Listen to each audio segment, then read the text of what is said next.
अस्सलाम वालेकुम जी। आज हम अपने घर रवाना हो रहे हैं मियाँ वाली डेरा इस्माइल ख़ान से। तो वापस जाने के लिए हम बहुत खुश हैं, मेरे बच्चे भी खुश हैं। तो बच्चों को लगी थी भूख, हमने नाश्ता किया था। बच्चे सुबह सुबह नाश्ता नहीं करते, तो हमने इनको लेके दिया जूस। जूस ठंडा नहीं था क्योंकि इनकी तबीयत बहुत ख़राब थी। तो हमारा सफ़र स्टार्ट हो चुका है और हम बहुत खुश थे। बाय बाय डेरा इस्माइल ख़ान।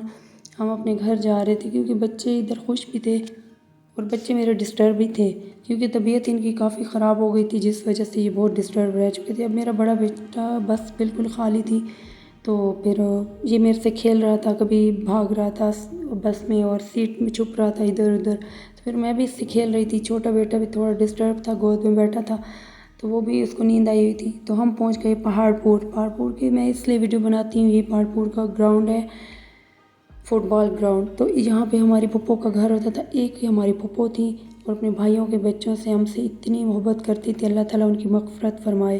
तो पहाड़पुर इसीलिए याद आता है। उनका एक इतना प्यारा बेटा है, अल्लाह से लंबी ज़िंदगी दे।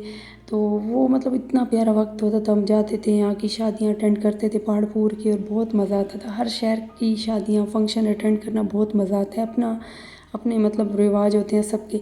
ये मंडी है पहाड़पुर की, सब्ज़ी की, हर चीज़ की। तो आगे आ जाता है ढक्की। प्यारे दोस्तों, अब हम ढक्की इलाके से गुज़र रहे हैं। बहुत अच्छा जा रहा है हमारा सफ़र। यहाँ के दरख्त, यहाँ की ढक्की की खजूर बहुत मशहूर है और वापस घर जाने की खुशी भी है। सफ़र का मज़ा भी बहुत आ रहा है। आप लोग भी कमेंट करके बताएं कि आप लोगों ने इस रास्ते का सफ़र किया है या नहीं किया। हमारा सफ़र बहुत अच्छा जा रहा था। अब चश्मा स्टार्ट होने वाला था, तो यहाँ पे बड़े खूबसूरत खूबसूरत मतलब व्यू दिखाई दे रहे थे। देखिए पहाड़ भी हैं यहाँ इस साइड पे।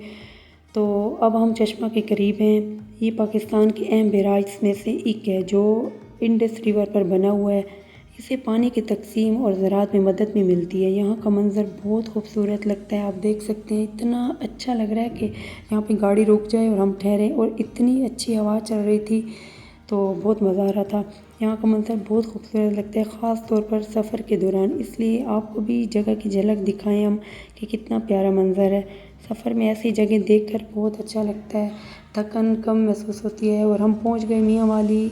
अब हम रिक्शे में बैठे। यहाँ पे बच्ची आई, बाजी ये ले लो। मैंने कहा नहीं बेटा, तबीयत ठीक नहीं है और मीठा है, तो फिर नहीं ले सकते। उसने कहा चलें ठीक है।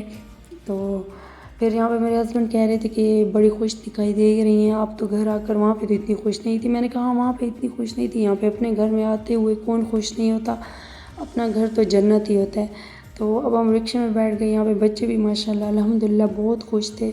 तो बच्चे भी बड़े एंजॉय कर रहे थे और मौसम बहुत अच्छा हो गया था, बहुत अच्छा। आप देख सकते हैं यहाँ पे रिक्शा रुका। मेरे हस्बैंड ने कहा मैं बैंक से दूध उठा लेता हूँ। तो मैंने रिक्शे वाले को कहा कि भाई प्लीज़, यूट्यूब है आपका तो मोबाइल है, तो आप मेरे चैनल को सब्सक्राइब कर लें। उसने मोबाइल मुझे दे दिया। बाजी मुझे तो समझ नहीं आता, मुझे कुछ भी मालूम नहीं है, मैं तो सादा सा हूँ, बेचारा पठान था। तो चलो मैंने उससे मोबाइल ले लिया। मोबाइल में हाथ मारे ऐप्स में, उसका यूट्यूब भी नहीं था। मैंने कहा ये ले भाई, यूट्यूब भी नहीं है आपका।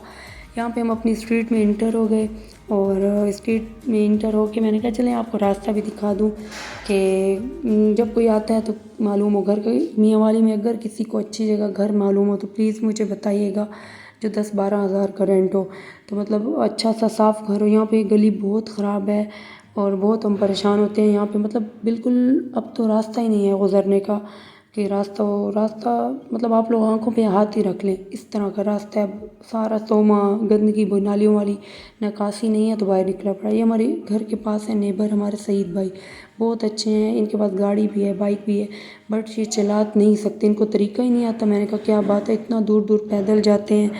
और हम अपने घर के करीब पहुंच चुके हैं और ये सईद भाई यहाँ पे गिरने वाले थे, तो मैंने वो जगह स्किप कर दी। तो अब हम अपने घर पहुंच गए अल्हम्दुलिल्लाह। हमारा घर आ गया। अब हम घर में जाते हैं। घर में बहुत गंदा हुआ पड़ता, गंदगी, मट्टी, आंधी वगैरह आई होगी तो बहुत गंदा हुआ पड़ता। हमने कहा चलें बच्चों को नहलाने के लिए बिठा देते हैं टब में अपने अपने, ये नहाते रहे। फिर मैंने सफाई कर ली, हस्बैंड ने हेल्प की। यहाँ पे फ्रिज बहुत गंदा हुआ पड़ा था, फ्रिज को साफ़ किया, उस पर भी टाइम लगा। तो मौसम की वजह से जब आए तो लाइट नहीं थी 4 घंटे। तो हमें ये फ़िक्र हो रही थी कि हम जो बकरा कुर्बानी वाला अपना गोश्त लाए थे वो ख़राब ना हो जाए। तो यहाँ पे मेरा बेटा पानी लेके आ गया, थैंक यू सो मच। और कि मम्मा मेरी थक गई होंगी। यहाँ पे फ्रिज मेरा देखें साफ़ हुआ है या नहीं। मैंने तो अपनी कोशिश की है कि इसको चमकाऊँ, माशाल्लाह चमक ही गया है वैसे। तो इसमें चीज़ें मैंने रख दी हैं।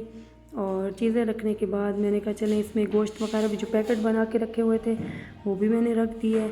अब हम इंतज़ार कर रहे थे कि लाइट आए तो हम फ्रिज चलाएं, और पानी गर्म था तो वो भी प्यास लगी थी। यहाँ पे भूख लगी थी, कुछ भी खाने का नहीं पड़ा था, आटा भी ख़त्म था। तो मैंने यहाँ पे सैंडविच मंगवाया इसलिए क्योंकि इसके साथ फ्राइज़ मिलते हैं, तो मैंने सोचा बच्चे खा लेंगे। तो यहाँ पे रात के नमकीन गोश्त रखा, नमकीन गोश्त फ्राई किया, बहुत मज़े का बना था, रेडी किया। फिर हम बहुत थक गए थे, फिर मेरे बच्चे सो गए और हमने कहा हम भी सो जाते हैं। बाय बाय, सब्सक्राइब करना ना भूलिएगा।